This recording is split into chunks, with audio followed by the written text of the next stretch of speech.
Konanga bande kona bolingo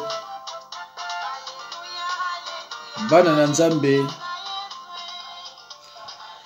na elibino lisusu lelo o na makambo na Nzambe tozana temi moko awa pourquoi nazobota te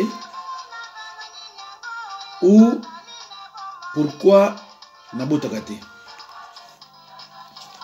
nazwaka bazemi mais elongwaka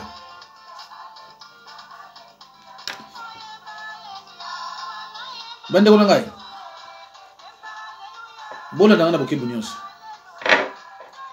soki ezali pourquoi ozobota te pourquoi obotaka te bandeko na ngai soki ozozwa zemi mais eza kokende cela veut dire bazolakisa yo ke oza na droit ya kobota peut-être nano okutani na mosala ya Nzambe te okoyede mpo bota soki ozozwa zemi mais ozobota te cela veut dire qu'il y a quelque chose en toi que tu dois confesser ou bien alliance moko eza na yo il faut kobuka yango mais peut-être yo éviter. C'est pour cela nzolo bana bino bana Nzambe bozalaka mingi ba fanatique ya église te bozalaka pe ba fanatique ya ba sali na Nzambe te. Il faut na église yo zokende il faut ozwa lobiko so ozala ba problème. Il faut église oyo zokende et transformer cœur na yo. Soki parole yo zo yoka ezo transformer cœur na yo te, cela veut dire que parole wana ezo utapa Nzambe te. Alors awa naza ko parler na spécialement na mwasi o azoloba mais pourquoi nazobota te? Pourquoi nabotaka te? Quelles sont les causes? Ba cause o eza ko empêcher nga o ezo sala ke nga nabota te. Alors bandeko toyoka nanu na Biblia na Genèse 1 27 à 28 la Bible dit Dieu créa l'homme et la femme, les bénit, et Dieu leur dit soyez féconds, multipliez, remplissez la terre. Bandeko na ngai, ça c'est la parole de Dieu. Asalaki mwasi, asali pe mobali. Apamboli bango. Alobi bobota. Botondisa mokili. Mais pona nini nga nazobota te? Pona nini mwana mobali azobota te ye pe azopesa bana te? Na mwana mobali soki azobota te eza problème ya alliance surtout. Mais awa tozo parler penza mingi ka ya mwasi. O mwasi nde mutu akina na hôpital. Mais mwasi kwa kina hôpital faut mobali pe azala bien. Sinon te eza pratiquement impossible. Nzambe asala mobali nyonso bien. Nzambe asala mwasi nyonso bien. Faut abota. Mais bandeko totala kama ba cause oyo nga na préparé pona la kisabino. Cause ya liboso eza nini pona nga? Eza cause moko physique. Par exemple, moi c'est azoki zemi. Mais tango ye kotala âge na ye amoni kete na ko bomba zemi yote. akei kolongola yango. Tango akine kolongola yango, akolongola yango pa ya matière professionnelle te. Parce que awa na poto so balongolo zemi, eza ko empêcher to bota te, o bota na yo.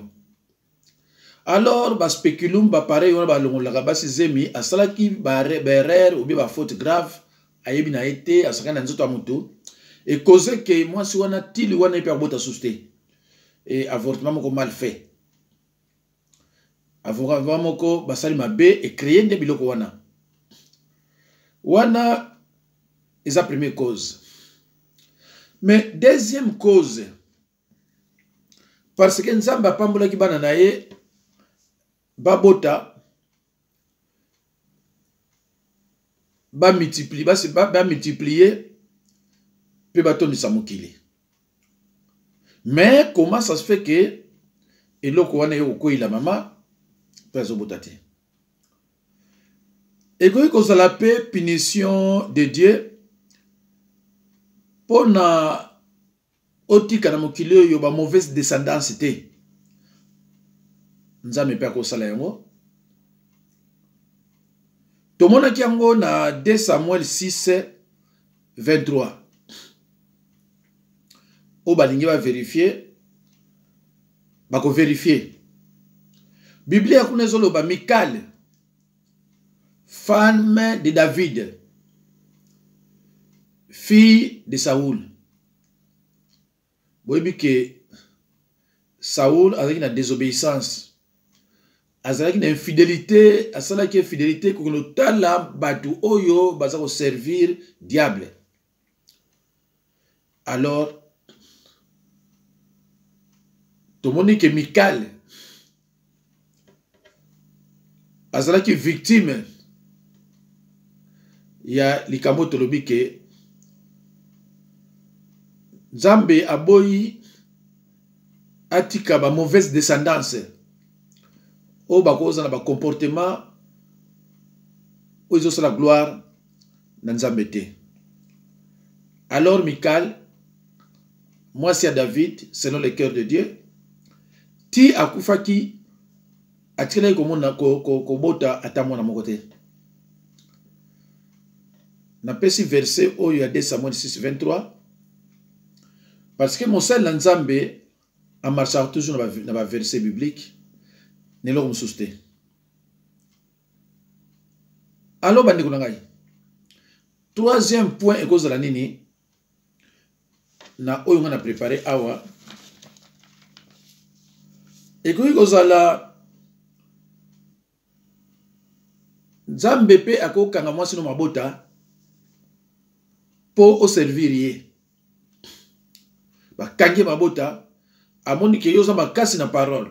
Amoni ke yoza na makasi na ko délivrer ba captif. Amoni ke yoza makasi na ko guérir ba malade. Et pour mwasi déjà ezali kamususu bana susu ba ya et vous avez pas si pour na musala Nzambe ya ko servir kolo pe ko kota na ba délivrance et na ko laxaner ni ko guérir parce que au comme sur occupation mususu. Or que musala Nzambe il faut azala serviteur de Dieu, azala ka prêt dispo à tout moment. Mais zate que akende na moi en hôpital, moi na za maladie aya kanandako famille mwasi mutakufi asala kaboye Nzambe akoko bloquer pe mwana mwasi na ye abotate. To monde on a Biblia na apôtre Paul, pardon, Nzambe libisa. Pour na apôtre Pierre. Pierre azalaki mwasi, azalaki marié. Aki na mwasi na ye. Mwasi na ye kutranga même na Jésus-Christ. Mais apôtre Pierre est puissant. Et encore, à côté de Jésus-Christ, Jésus-Christ a dit mais il a préféré qu'il y ait un mabota pour apôtre Pierre à ça la colo. Pour nous voyez que apôtre Pierre a marié pour me sortir le verset ba mon arrêté. Mais ce qu'on tang dans Marc 1 29 à 31 au kotanga nini balobi et que ko lakisa yo quelque part que Pierre azaki marié, pe Pierre a na mwasi. Mais malheureusement, pour a continuer, malheureusement pour na mwasi, pour apôtre Pierre a continué ko sala musala nzambe bien, mwasi yaki okufa. Alors apôtre Pierre azali contraire, il a continué musala ya nkolo sa mwasi a rejoindre bandeko na nyonso baki na basité. Alors bandeko, quatrième point, toke na malédiction, héritage et consécration. Bandeko na ngai, point oyo nazolo basikoyo eza point moko bozala prida na yango ya malédiction. Eza na batu ebele ona bengi ba faux pasteur baza kote ya batu malédiction ezoka bana nzambe te. Ndeko, malédiction koyela yo avoko mwana nzambe. Metango yo komi mwana nzambe oyambaki nzambe ndenge nini? Ok, mbala moko okomi mwana nzambe. Ndeko na ngai, Jésus Christ akuta bandoki pe atika bango. Bandoki bazo continuer. Jésus Christ akuta banganga pe atika bango bazo continuer. Jésus a brisé qui alliance wana te ya malédiction. Jésus Christ a pesé qui biso pouvoir. Il a brisé l'alliance, il a brisé le lien. Tangu ya kei atiki bandoki na ba nani banganga bango nyonso atiki bango awo baza ko nuire. Soki biloko ne zalaka te, mais pourquoi ba confession de péché zali? Pourquoi ba repentance zali? Pourquoi ba alliance ezali? Pourquoi faut ko buka ba alliance alors que bozo kosa batuke ba malédiction ndeko nanga kolanda mate ya n'importe qui te. Mikoleko ya soki na tei le péché ses conséquences et remèdes. Na kolukana satisfaire batu ba bengai pona te ya envoûtement.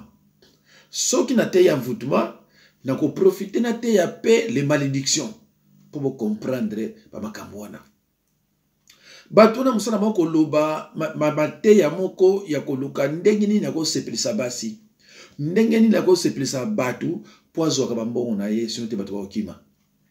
Ndeko na ngai, soki yo olingaka mate ya oyo sepelisaka batu pana nga omona ngote koya pete ndeko. Pana nga soko ye okokuta na kote ya mate ya conformément na parole ndenge zoloba. Ndenge na loba ke mwasi akoki kozala pasteur te. Donc yo olinga te nga na tei ndenge Bible eza koloba. Nako sepelisa yo te soko zana pona loba noke mwasi akoki koteya to mwasi akozala pasteur to mwasi atyo loboko na mutu. Biloko ndenge pana nga okuta yango te parce que nga na za strict na zolanda liloba na nzambe ndenge liloba na nzambe zaleli. Alors, quatrième point de lobby, ezali malédiction, héritage et consécration. Bandeko, nako zonge la pena lisusu héritage et consécration te. Pour ce qu'on a vidéo nanga, autre la vidéo nanga, au moins pas il va commencer à s'abonner na nini wana quelque part va comment pasteur Jacques Dinabanza. Ce qu'on finit wana, au moins va mater nanga nyonso bimelio. Au comment na héritage et consécration. Ndeko, na héritage, qu'est-ce qui se passe dans ma famille? Bazuyo ba peso misala. Tango ba peso misala misani ba peso misala mabe. Yakindoki. Alors, na misala ba peso babi non, yo robotate, mais toko tikoni ngonate. Toko pesa yo oba kongo ba bengaka bana ba mamba, c'est-à-dire ba démon, bana ya butu. Ba ngona yo ozana bango. Donc ba mona tina yo bota susu ezate. Ba bloqué ba bota na yo. Mais na monde à ténèbres, bazo peso bana oza ko bota na yo. Bana oyoyo ba mona na raté les enfants invisibles. Mais yo zo mona bango. Ozo e bango peke non ngana bota kate. Wana ezala héritage. Mais na consécration. Bon autant na 1 Samuel 1:11. consécration za nini. Famille etie yo na disposition ya diable toute ta vie. Mais ba peso ki ndoki te. Mais na consécration basali yo okobota te. Mais bakotika yo ndenge na te. Bakopesa yo mobali ya butu.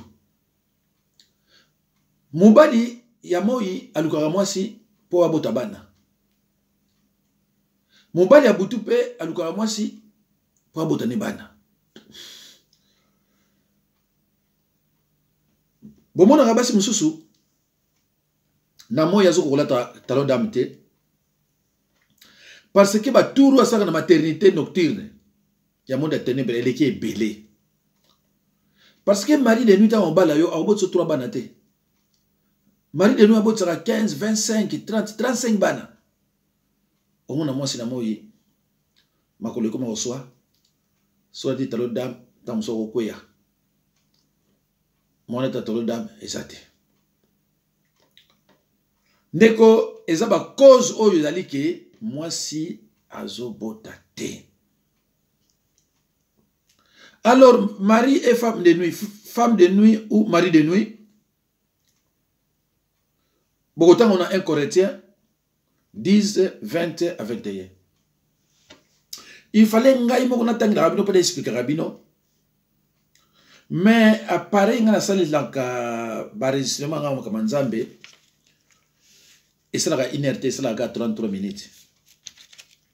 Yamona pesaka botangi o comprendre, so comprendre to bengai, ou bien tu ni pasteur ou pas au sambelaka, à expliquer, ou soit expliquer ou même comprendre te au benga.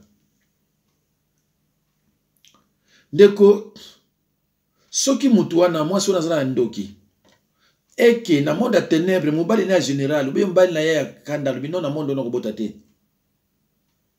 Akobotate, ayebi kazandoki, akobotana yo so sala passe yo monaka au moins si toki nako luka ko ni mabota tout ça mais ye ayebi ke akobota na yete tout ça pa bozo kende dans l'air parce que ye ayebi basala héritage azana sorcellerie eza susu cause mususu oyo moi sa botela kate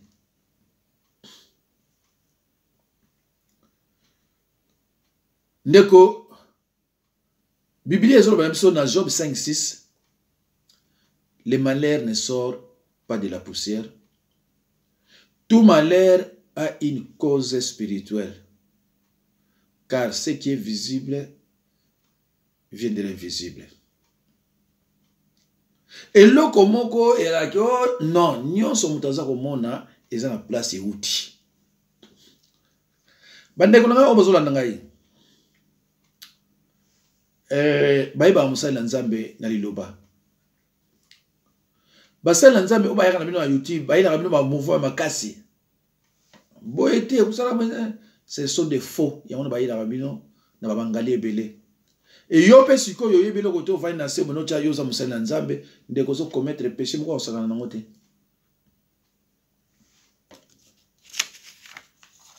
Ndeko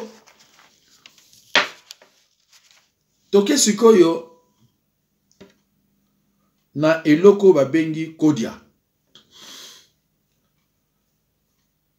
Kodia ezami na bakongo. Bazombo, surtout bazombo. Pour mon famille, ezanga kodia na bazombo, eza rare. Eza ba phénomène moko rare. Bref, to sa kaka na bakongo. Bande ko bino zola nangai. Kodia, c'est la sorcellerie. Kodia eza kindoki. Kodia e marchaka ndenge nini. Boko ya ko remarquer que moi si nyonso to mobali nyonso oza na kodia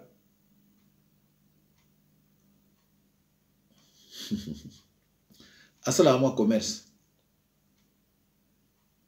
Et commerce mo bomona eza commerce moko penza ya gravité, commerce moko ya bongo ebongo.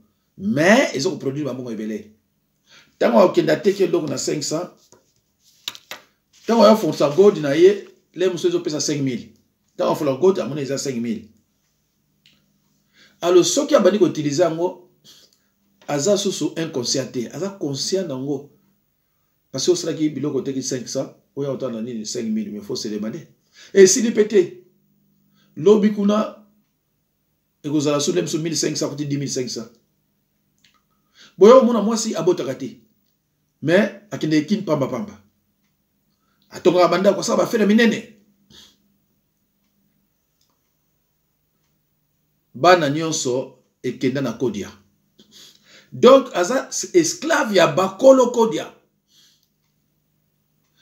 Moi si nyonso to mobali nyonso aza na kodia na kinya so bandako. Même si bazo futa ya wa 800 € na Kinshasa asomba ndako. Tant mususu souvent ndako moko te le radem sumi bali misato. Au moins alem soupe awa asomba ndako. Mais yo zo ka 1500 ya zo ka 1000. Kodia c'est la sorcellerie. Et souvent moi si so ba pesi kodia ki kodia ako balate. Parce que na kodia abanoza na autorité. Autorité munene pas mobali. Eko simbate. Soko abalaka kuna aboti na kote mbali wana. Mbali wafa kufa. Ifatika la yimoko. Eloko leko bomaye. Parce que ye na makabo wa famille na ye aboti si mbali mwasi onaza na kodia. Et kodia c'est la sorcellerie. Mais mutu waza na kodia. Oko tune ndenge nso koki a ondimate ko bana na kodia. Eza ba facteur rare mutu andima. Eza nti mutu a sorcellerie ya mkolo. Po andima alo bano bo ngaza ndoki. Eza ba kamoko rare. Mais suka ngo yali. Mbongo ya kodia oyo, tango zo lia yango.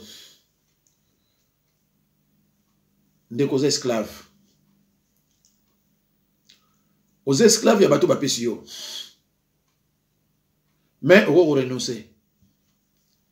Mais pour nous renoncer, il faut restituer. Et là, on a sur restitution. Ce qui est restitution réalité, ils ont passé.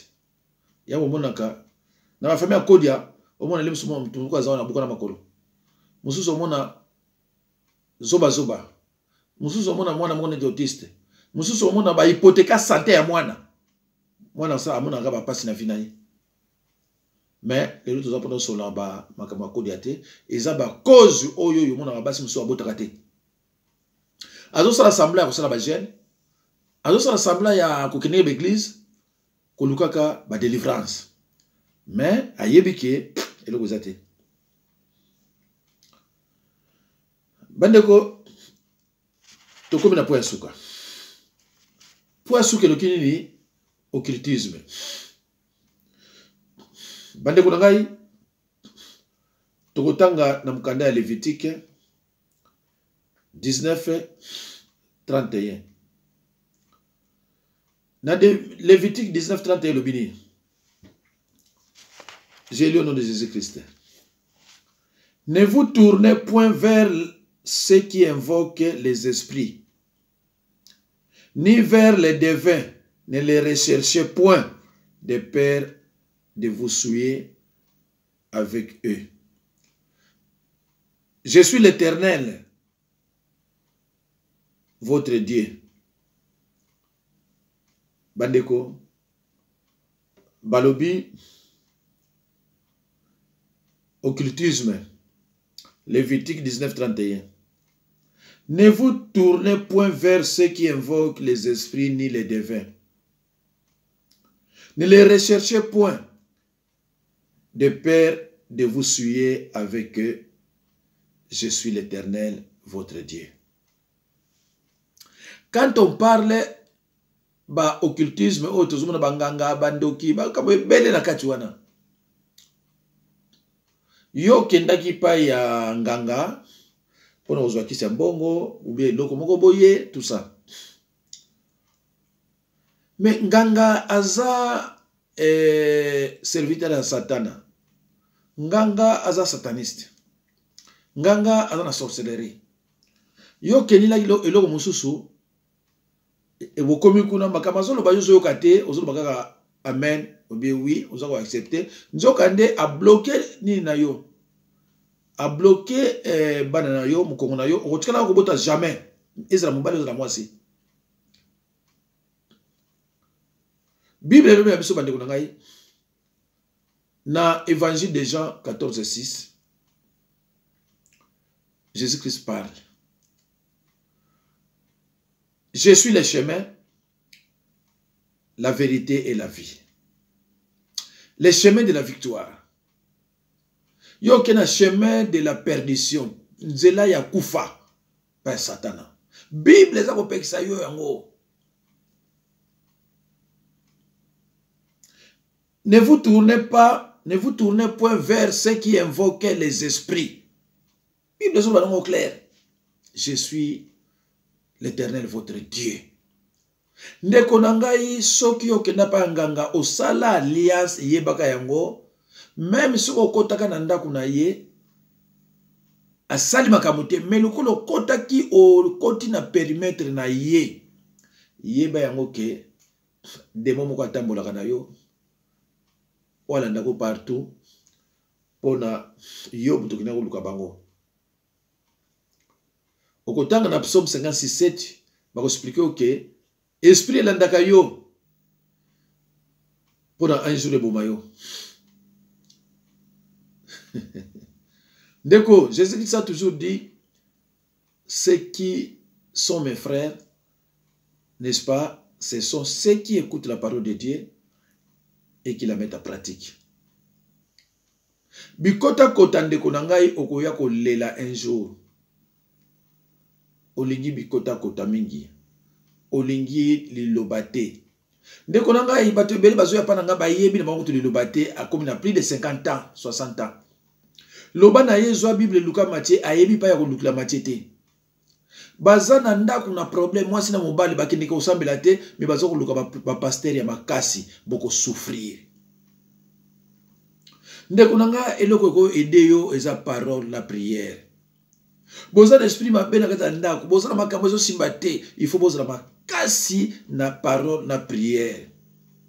Mususu so bano laksa ye prière di loba simba Bible omona lobi akimi. Ndeko nangai omona ka pasi tiliwa. Oti lo mona bisengo te, omona ka pasi na vina yo. Biloko liaka, tu as besoin d'une nourriture physique, zana besoin pe ya nourriture spirituelle et aider yo ndeko. Sozo luka pasteur ya makasi, mbala mo po aider yo. Mais soki yo lingi ko yeba liloba te, ndeko nangai okozwa no lobi côté. Parce que tant on a loba ina bino ke Jésus-Christ, la mission de Jésus-Christ était d'annoncer la parole de Dieu, de délivrer les captifs et de guérir les malades. Cela veut dire qu'après parole, il y a délivrance. Ce qu'on dit guérir les captifs, c'est-à-dire Jésus-Christ parlait de la délivrance. Délivrer les captifs. Délivrer. Parce que la délivrance, ils ont le délivrer. Alors, Nasuka Lobby guérir les malades. Pour te dire qu'il y a une nette différence entre guérison, non, entre délivrance et guérison. Tant qu'on va délivrer, mais si qu'on y a guérison, il y a un processus. Yo si qu'on y a le bâti. On y a prière. Mais les démons vont encore revenir. Et puis aux années, ils récitent. Au bani ko benga musala nzambe wana faux pasteur. Alors que on y a le bâti. Ngana eda bato belé. Avant de délivrer, il faut attendre le niveau à parole yo zana yango. Si on a mon niveau à parole les a un peu bas, en tout cas, il faut appeler ça yo liloba. Oyeba liloba. Oyeba ne se comporter après la délivrance. Même si on a liloba, il faut appeler ça liloba. Oyeba ne tu peux te comporter après la délivrance pour éviter barechit. Mais bandeko, ils ont abattu belé aligné kutu ko yoka lilobate. Aligné ka kutu ka pasteur na makasi et mususu omona kutu aza okende pa nani pa walesa. D'après ye walesa za musala nzambe pour walesa a délivrer. Nazana bango ebele bazo benganga nazo noter bango papa na kene pa walesa na kene pa mutombo na kene pa mukuna me wana baza pasteur pa baza pasteur te. Yo zo benga bango ba pasteur parce que yo yebi liloba te. Mukolo yeba liloba omona tout ça c'est sont des aventuriers. Baso ki banganga nde omona mususu awa a tutaki toloke asala théologie azaboye soki chatumba et fait de côté ko ndima un jour que nazaka nganga. Tu te rends compte? Mais yo sikoyo tango zo prêcher musala nzambe oyebi liloba tango zo tala ye tango zo bima na monoko na ye olobi te o nzambe azo sala nzambe asala na kati na ye oyo suna ke asa capable de délivrer nga. Mais mutu déjà oyo ayebi parole te parole nzambe ayebi yango te ndeko na ngai ako délivrer ndenge ko lakisa yo ko prier ye azo lakisa yo ko tinda moto na ndoki. Verset wana na nouvelle alliance ezate. Na uti kuzomona msubu lelo abenga bi papa. Webi ke banda na yepa na yo na tinda aso moto papa ndokite na malola na kimia. Na bidi ma sœur pasteur o alobaka na yo tinda ka moto. O senga ka ita peso verset biblique. Akomemo na Ancien Testament Paul bana oki o nzambe bana okitsa moto. To bi non la kisanga na nouvelle alliance. Et pas Jésus Christ ba portrait batinda ki moto et pas ya bato mabe. Ndeko nanga koyeba ko sambela kolanda ba aventurier le but qu'on a passé. Tous ces bandes de voyous Nzambe limbisa mes amis ngwana ninge Jésus Christ abana benga ba diable ba brigands et ce sont des brigands. Il y a pas d'histoire. Boke bino bato ebele botelemi wana ezui on otindaka ba moto. C'est quoi ça? Donc ba péché ça na nzoto na yo o confesser yango te. Aucune répétance te, a même la répétance te. Mettons ok kuna mbala moko ezui moto na famille.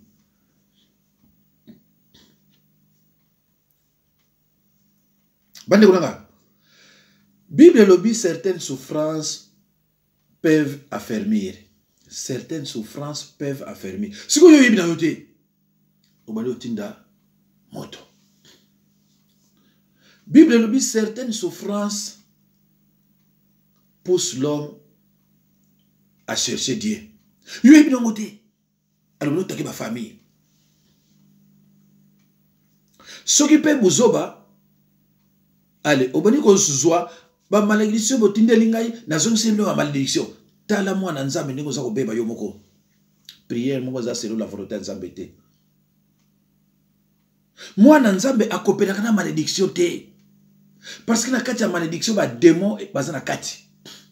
Donc moi na nzambe akolo ba jamais ke na zone na tindi no malédiction botinde linga moi na nzambe le brate. Bande ko ngai bato ebele baza ko mona pasi ba yebi ko sambela te. Bayebi elokote. Bandeko, Nazali, c'est la fin. Il y a thème nanga, on a pesibino. Je suis au 06 51 06 51 03 92 89 06 51 03